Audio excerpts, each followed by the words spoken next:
ఎందుకంటే ఇక్కడ మా సమస్య కాదు, ఏదో ప్రభుత్వం మీద సమస్య కాదు, చాలా సమస్యలు ఉన్నాయి.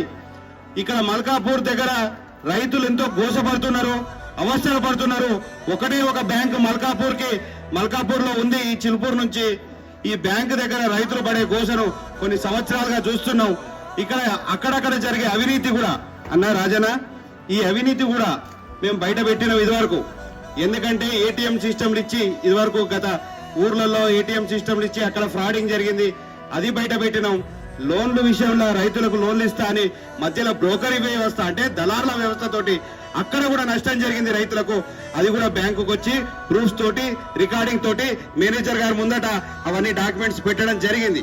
ఇవన్నీ జరుగుతున్నాయి ప్రతి సంవత్సరం, బ్యాంకుకు హెచ్చరిస్తున్నాం. అయినప్పటికీ కూడా ఇవాళ మొన్న కడియం శ్రీహరి గారు బ్యాంకు వచ్చిపోయి చెప్పినట, అయినా కూడా ఇది ఇలానే కొనసాగుతుంది. ఇవాళ మేము ఈ ధర్నా